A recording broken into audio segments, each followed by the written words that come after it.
what is preventing most people from moving in the direction that they want to move, is a lack of discipline. And no one wants to hear that answer. It's the harshest answer. This is hard work. It's every day. When they see that word discipline, it's actually a slap in the face because they know it's true. Do you have any fraction of self-discipline, the ability to not want to do it but still do it? That's the most powerful thing in the world. What are you going to get without discipline? Are you going to be in good physical shape without discipline? Are you going to be financially successful without discipline? Are you going to become more intellectually powerful without discipline?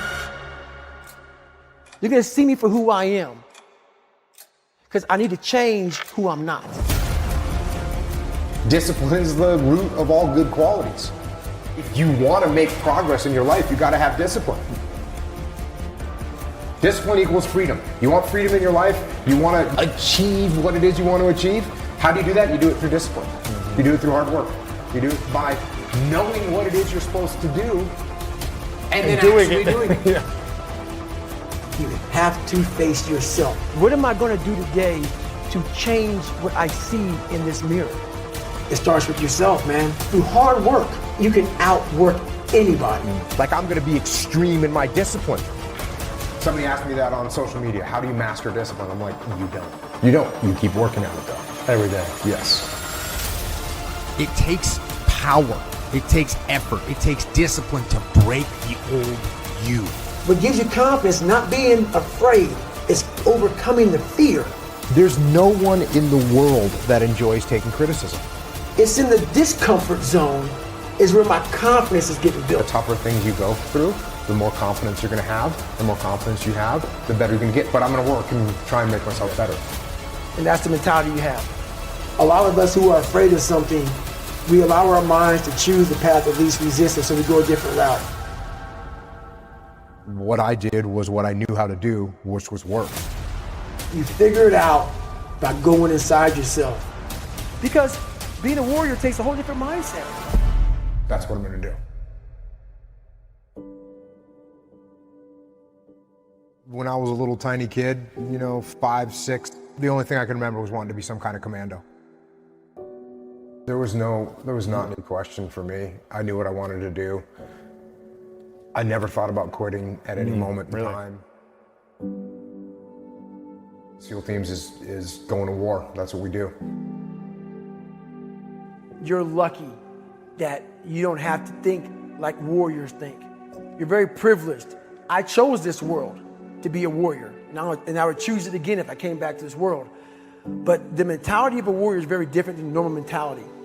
You must be that person on that door, get ready to open it, thinking to yourself, if I die, so be it. Because being a warrior takes a whole different mindset. And the fact of the matter is, bullets don't have your name on it. Bullets say to whom it may concern. And the bullet doesn't care who you are. They don't care how much training you've had. They don't care how well prepared you are. And if it's your day, it's your day. And so I think once you get to a point where you recognize and accept the fact that you could die, then you can move past that.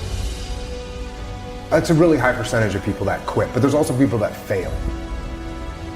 We have the ability to go in such a space if you're willing to suffer, and I mean suffer. Your brain and your body, once connected together, can do anything. When you're driven, whatever's in front of you will get destroyed.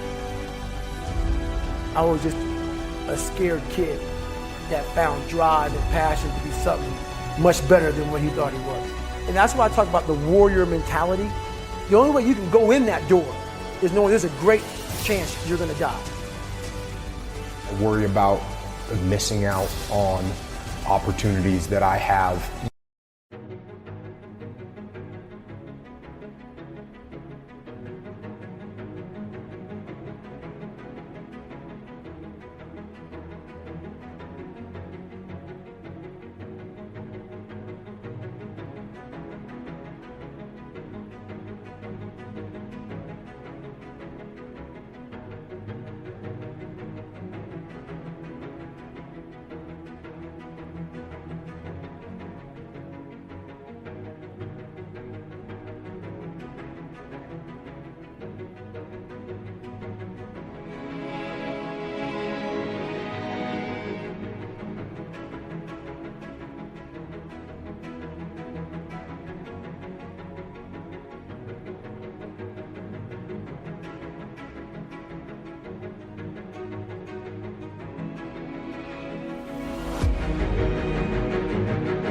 because I got friends that will never get the chance to execute on opportunities because they didn't come home.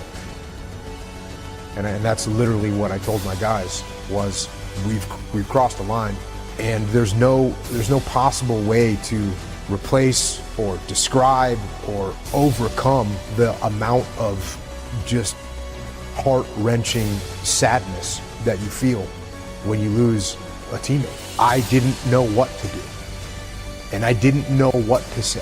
First time, second time, third time, what I did was, and I told my guys, I don't know what to do. I don't know what to tell you. The only thing that I know to do is to go back to work. And I do know this, if Mark was here, he would want us to go back to work.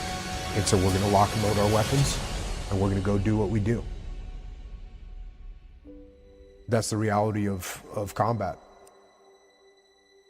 When you see people in these hard situations, that's when human nature gets revealed. And the more you can understand human nature, the better leader you're gonna be.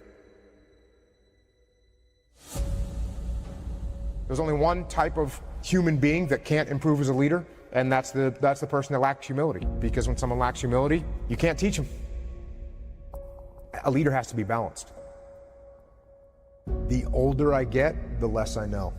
One of the things that I realized in a leadership position is that the words that you say matter, the actions you take matter. People are listening, people are watching, people are respecting or disrespecting you based on how you carry yourself. Relationships and trust are almost the same word, right? A relationship is something that we've built trust. Now, you can have a bad relationship, and what does that mean? That means there's no trust there. I don't trust you, we have a bad relationship. The way I build trust with people is I give them trust. That's how I build trust. I give it. I give trust to build trust. If I micromanage you and I don't let you make any decisions yourself, well, you're never gonna step up and learn how to lead because you don't get to make any decisions for yourself. Would you rather win or be liked? Well, I'm gonna tell you, those aren't opposites. The team that likes each other, they win. I'm trying to take the lessons that I was lucky enough to learn and get them to as many people as I can so they don't have to suffer through the same mistakes that I made. I mean, you're always gonna have regret. You know, I don't spend a lot of time with regret. That's good. You know, because there's not much that you can do about it. Yeah. So what the way I look at regret is, what did I learn from it? What did I learn from whatever thing I'm looking at that I know I could have done a better job, could have done different? There's a million things like that, but I don't sit there and think about them all day long. What I think is like, hey, here's the lessons that I learned from them. I won't make those mistakes again and move forward. Every single day for me, it starts at ground zero. I've got to go forward with an open mind, with a humble mind, looking at the world. When somebody gives you feedback, you listen to it. Number one, you got to be humble. And if you're not humble, you're not looking for feedback and you're not listening to it. No feedback, no improvement. Feedback is built upon being humble.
Everything that I look at, I try and look at from a humble perspective. And if you don't do that, it's going to be a problem. If I'm looking down the sights of my weapon and I'm shooting, my world is this big. The minute that I stop shooting, point my weapon at high port, take a step back and actually look around, I can see infinitely more. Eventually you got to start doing it. As a leader, you should be listening 98% of the time and talking 2% of the time. watch those who work. We're motivated by those who work, but we never put in the work.